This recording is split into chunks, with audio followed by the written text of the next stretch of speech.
ओम शांति। हमने जो विषय चुना है वो विषय है स्वयं ईश्वर सिखाते हैं सहज राजयोग। स्वयं परमात्मा आकर राजयोग सिखाते हैं। जो राजयोग परमात्मा आकर सिखाते हैं, आज हम उसका चौथा पाठ कर रहे हैं।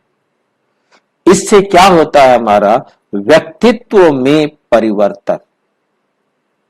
जो ईश्वर आकर हमें राजयोग सिखाते हैं, इस राजयोग से व्यक्तित्व में परिवर्तन आता है।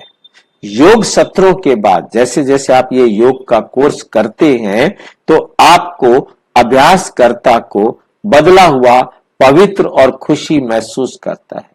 जो इस बाबा के द्वारा, परमात्मा के द्वारा सिखाए गए सहज राजयोग के जो जितना कोर्स करता जाता है, जितना उसको ज्ञान समझ में आता जाता है, तो उसको योग सत्रों का मतलब क्या होता है? जैसे हमने आज चौथा सत्र कर रहे हैं, तो जैसे जैसे हम बाबा के बारे में कोर्स को जानते जाते हैं, एक एक बात को समझते जाएंगे, वैसे वैसे हमारे अंदर अभ्यास, क्योंकि हम अभ्यास करने वाले हैं, उनमें परिवर्तन दिखाई देगा, उनमें पवित्रता आएगी, उन्हें खुशी की महसूसता होगी, दूसरों के प्रति मित्रता, क्योंकि सारे तो मेरे अपने हैं ना, सारे मेरे बाप के बच्चे हैं ना, स्नेह और सहानुभूति की भावना से भर जाता है। सहानुभूति की भावना से भर जाता है।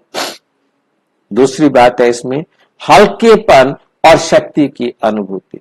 आपने जैसे जैसे कोर्स किया, जैसे जैसे आपको आत्मा के बारे में, परमात्मा के बारे में समझ में आता गया, आप जितना जितना ज्ञान के पंख अपने आप को लगाते जाते हैं, उतना ही आपको हल्कापन महसूस होने लगता है। जैसे समझ में आया कि ये सारे संसार की आत्माएं मेरे भाई हैं, कोई गैर नहीं है, तो एकदम जो नफरत का, जो ईर्ष्या का, जो बदले की भावना का ये जो पहाड़ चढ़ा हुआ था, सिर पर बोझा चढ़ा हुआ था, वो सारा हल्का हो गया। आपको सब अपने लगने लगे। सब अपने लगने लगे तो कोई गैर नहीं लगता, तो भारीपन भी खत्म हो जाता है। वही हल्कापन है, हल्केपन और शक्ति की अनुभूति। और सारे मेरे अपने हैं, हम अकेले नहीं हैं, सारे मेरे बाप के बच्चे हैं, हम सब एक दूसरे के सहयोगी हैं। तो ये भाव जो है हमारे अंदर शक्ति की भी अनुभूति कराता है। हमें उड़ने के पंख लग जाते हैं। ज्ञान और योग के पंख से हम हल्का महसूस करते और उसमें जबरदस्त इच्छा शक्ति, उत्साह और अथक, थकते नहीं। खुशी जब होती है ना, तो थकावट नहीं होती, और जब खुशी नहीं होती तो छोटी सी बात भी थका देती है। तो खुशी में इच्छा शक्ति और उत्साह जब आ जाता है, अथक भावना का एहसास होता है, फिर कभी थकावट नहीं होती। हमेशा सबके प्रति शुभ भावना, शुभ कामना आ जाती है। वो विपरीत परिस्थितियों में से अप्रभावित हो जाते हैं। आपने देखा होगा कि आप यदि बहुत खुश है, तो आपका किसी ने नुकसान भी कर दिया है, तो आप कहेंगे कोई बात नहीं, छोड़ो यार, जो हो गया हो गया, आ जाओ चलो। वह आप खुश है तो आप बड़े से बड़े नुकसान को भी सहज रीति से ले लेंगे। और यदि आप दुखी हैं, तो आपकी सुई भी नुकसान हुई तो वो भी आपको बहुत दुख होगा। तो विपरीत परिस्थितियों में भी आप अप्रभावित हो जाते हैं और महसूस करते हैं कि उनकी कमजोरियां दूर हो रही, और उनको खुद को महसूस होता है कि मेरे जीवन से कमजोरियां खत्म होती जा रही हैं, जिससे देवी गुणों के लिए जगह बन रही है। मेरे जीवन में देवी गुण आते जा रहे हैं। निरंतरता की इच्छा।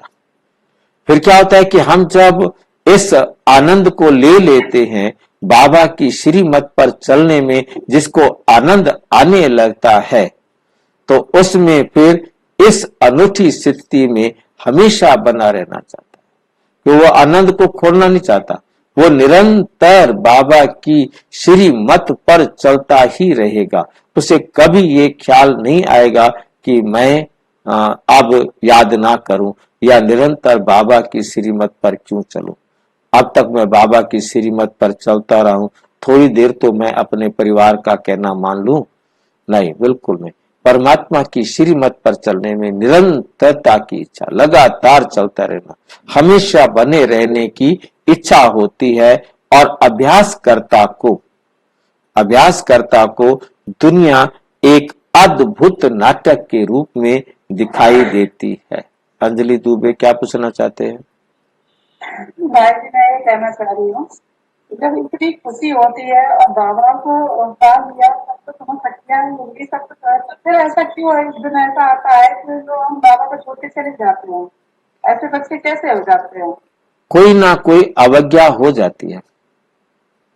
बाबा की आज्ञा को नहीं मानते हैं तो छोड़कर चले जाते हैं। फिर दूसरी बात यह है कि हमें याद रखना है कि हर आत्मा एक्यूरेट एक्टर है। जितना समय उसने यहाँ रहना था, पार्ट बजाने के लिए आना था, आए। अब उनका पार्ट खत्म हुआ तो अब वो दूसरी जगह चले गए, है नहीं? हमें दोनों बातें याद रखनी है, क्योंकि कोई भी आत्मा एक सेकंड पहले एक सेकंड लेट नहीं हो सकती। हर आत्मा एक्यूरेट एक्टर है। ये क्वेश्चन हम नहीं उठा सकते।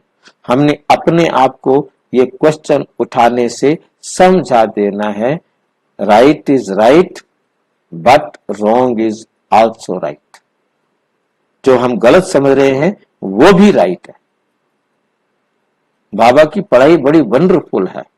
Right is right but wrong is also right. ये बात हमने अपने आप को समझा देनी है। नाटक के रूप में दिखाई देती है, मतलब उनको हर बात दुनिया एकदम, क्योंकि हमें समझ में आ गया है, हम जो कुछ भी देखते हैं हमें लगता है ये पहली बार थोड़ा हो रहा है, हर 5000 साल बाद ऐसे ही होता है।